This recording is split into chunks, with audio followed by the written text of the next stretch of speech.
300 yards outside the perimeter at Khe Sanh, a North Vietnamese army regiment lay motionless in staging positions, waiting for the order to move against the American Marines, dug in along the ridgeline above them. They had done everything right. They had moved at night, spread their formations to avoid presenting an easy target, and stayed close enough to the wire that American artillery would risk hitting its own lines if it fired on them.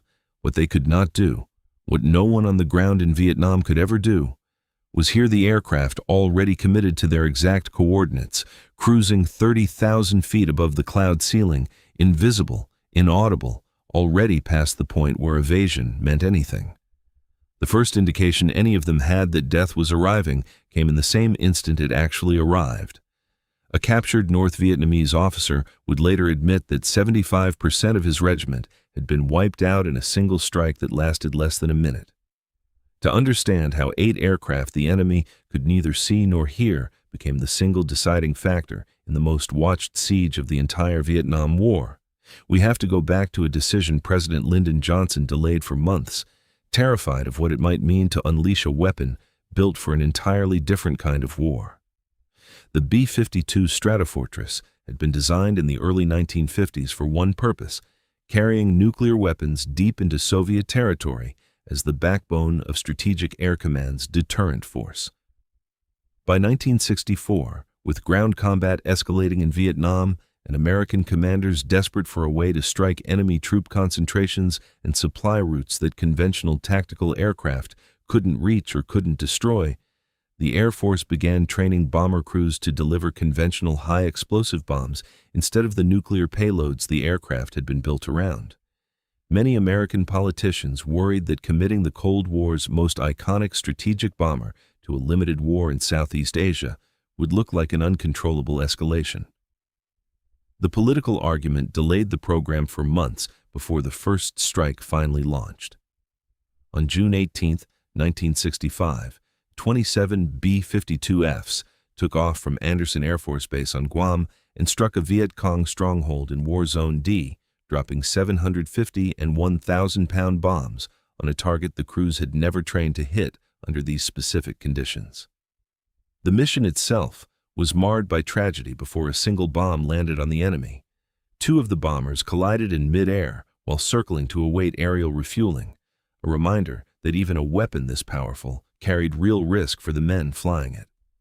Operation Arclight was underway regardless, and it would not stop for the next 8 years. The aircraft that eventually carried out the bulk of the campaign wasn't quite the same B-52 that had rolled off Boeing's production line for Strategic Air Command. Under a modification program called Big Belly, the Air Force reconfigured B-52D models specifically for the conventional bombing mission Vietnam demanded, nearly tripling their internal bomb capacity. A Big Belly B-52D could carry 84 500-pound bombs in its internal bay plus 24 750-pound bombs on external wing pylons, 108 bombs total, delivering roughly 60,000 pounds of ordnance in a single pass. For comparison, the B-17 Flying Fortress, the workhorse heavy bomber of the entire Second World War, could carry only about 9,600 pounds on a mission. One modified B-52 now carried more than 6 times that payload, and it rarely flew alone.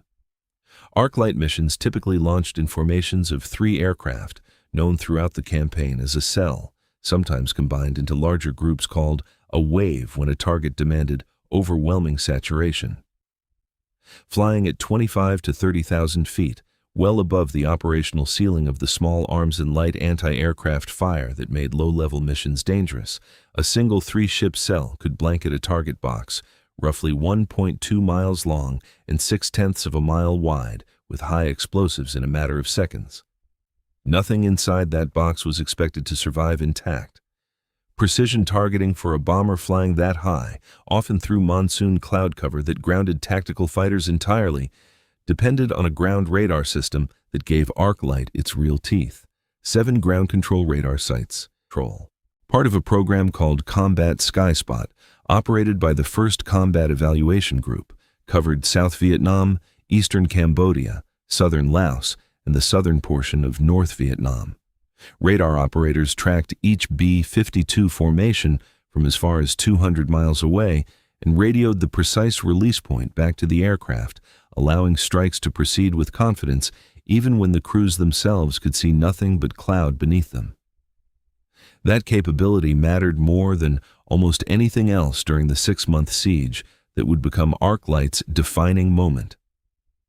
The radar system that made this kind of precision possible from 30,000 feet was not invulnerable simply because the bombers flying on its guidance were. North Vietnamese commanders eventually recognized that the combat sky spot sites feeding target coordinates to Arclight missions represented a single point of failure worth attacking directly rather than trying to counter an aircraft they could never see or reach. In March 1968, North Vietnamese forces overran a combat skyspot radar installation at Lima Site 85 in Laos, in the single largest ground combat loss of American airmen of the entire war, a stark reminder that the technology enabling Arclight's precision from the stratosphere still depended at its root on isolated technicians defending an exposed position on the ground. Beginning January 21, 1968, as many as 40,000 North Vietnamese Army troops, primarily from the 325th and 320th Divisions, surrounded the Marine combat base at Khe Sanh, cutting off ground resupply routes and settling in for what General Vo Nguyen Giap hoped would become a siege reminiscent of Dien Bien Phu, the battle that had ended French colonial rule in Indochina 14 years earlier.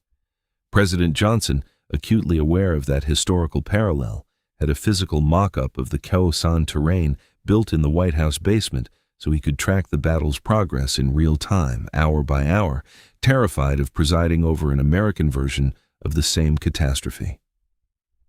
Westmoreland's answer was Operation Niagara, a codename chosen specifically to evoke a continuous, overwhelming waterfall of firepower rather than any single dramatic strike. Tactical fighters flew more than 16,000 sorties over the course of the siege, delivering upward of 31,000 tons of bombs. The B-52s of Arclight delivered nearly 60,000 tons on their own, more than the tactical air campaign and the artillery support combined, in 2,700 separate sorties concentrated on a battlefield barely a few miles across. Early in the siege, B-52 strikes had been kept roughly 3,000 meters from the American perimeter out of caution. North Vietnamese commanders adapted, moving their own staging positions closer to the wire on the calculated assumption that American commanders would never risk dropping that much ordnance so close to their own Marines. By the siege's final weeks, Arc-light strikes were landing within 1,000 meters of the base and on repeated occasions within 300 yards, close enough that Marines on the perimeter felt the shockwave through the ground beneath their bunkers. Not one American at Khe Sanh was hit by friendly ordnance during any of those danger-close strikes. For the Marines dug into the ridgeline above Khe Sanh, the shockwave from a nearby arc-light strike arrived as a physical event before it registered as anything else, a compression through the earth itself that could be felt through a bunker floor from well over 1,000 meters away.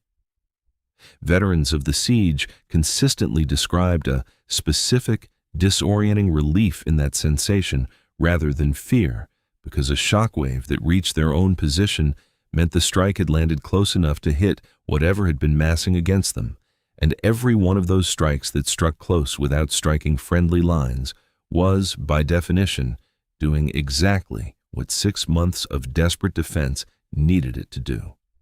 This is exactly the kind of story this channel exists to dig up, the weapon nobody on the ground ever saw coming. If that's why you're still here, you already know what to do before the next one goes up. The psychological effect on North Vietnamese forces caught beneath an arc-light strike went beyond the physical destruction, considerable as that already was, because the B-52s cruised so high above the cloud ceiling, their engines inaudible and their airframes invisible from the ground. There was no warning growl of approaching aircraft, no air raid siren, no interval in which a soldier on the ground might reasonably expect to take cover before impact arrived. The first sound many survivors reported hearing was the explosion itself, followed immediately by dozens more in the same instant, an entire grid square erupting simultaneously rather than the sequential, escalating bombardment that artillery or tactical airstrikes typically produced. Interrogated prisoners repeatedly described a specific, particular terror associated with arc-light that distinguished it from every other weapon American forces employed in Vietnam, precisely because there was no version of vigilance that could have provided warning. General William Westmoreland, reflecting afterward on what had actually broken the 6-month siege, offered a judgment stripped of the usual diplomatic hedging that senior commanders typically applied to questions of which weapon system deserved the most credit. The thing that broke their backs, he told the B-52 crews directly, was basically the fire of the B-52's surface lines of communication into Khe Sanh had been severed for most of the siege, meaning the battle was decided almost entirely by air power rather than the traditional infantry maneuver that had settled most previous engagements of the war. By early April, as Operation Pegasus reopened ground contact with the base, North Vietnamese forces had already begun withdrawing from positions around Khe Sanh. Under the sustained weight of a bombing campaign, they had no meaningful way to counter, outrange, or even detect before it was already too late. The cost of that dominance was not distributed evenly.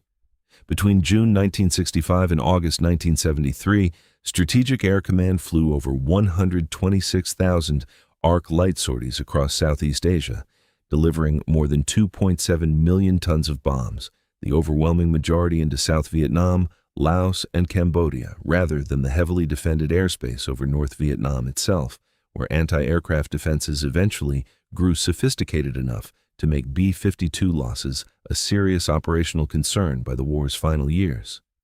31 B-52s were lost over the course of the entire campaign, 18 to hostile fire, the rest to operational causes, a remarkably low figure given the sheer scale and duration of the effort, and a direct consequence of an aircraft that spent most of the war operating from an altitude the enemy could never meaningfully contest. None of that firepower made Khe Sanh a bloodless victory for the Marines holding the perimeter. 205 Americans died defending the base itself, with 1,600 more wounded, and a further 130 Americans and South Vietnamese killed in the relief operation that finally reopened ground contact with the base in April. Arc light did not eliminate the danger of holding that ridgeline for 6 months under near-constant artillery and rocket fire. It simply made the alternative, a North Vietnamese force able to mass an assault without consequence, functionally impossible, forcing an enemy that outnumbered the garrison many times over to spend the siege absorbing losses from an aircraft it could never locate, rather than pressing the kind of sustained infantry assault that might have overrun the base entirely. Khe Sanh held. The siege that Lyndon Johnson had feared might become an American Dien Bien Phu ended instead as a demonstration of exactly the opposite lesson, that an enemy could mass, dig in, and commit everything to overrunning a fixed position and still lose the battle entirely to a weapon they never saw coming and never heard arrive. The North Vietnamese officer captured near Khe Sanh, describing 3/4 of his own regiment destroyed in a single pass he'd had no warning of and no defense against, put into words what every ground commander on the American side already understood by 1968. The war on the ground could be fought, contested, and occasionally lost in any given engagement. The war 30,000 feet overhead was not a fight at all. It was simply an outcome decided before anyone below the clouds ever knew it had already been delivered.